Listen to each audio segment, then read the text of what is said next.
Bir tarafta sessizlik var, bir tarafta hasreti.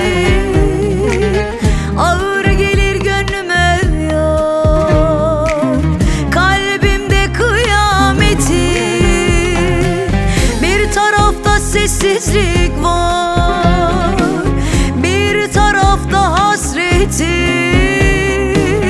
Ağır gelir gönlüme yar, kalbimde kıyameti. Çıldırmışım bu aralar, yokluğun beni yaralar. Dışarıda fırtınalar, kalbimde kıyametin. Çıldırmışım bu aralar, yokluğun beni yaralar. Dışarıda fırtınalar, kalbimde kıyametin. Dışarıda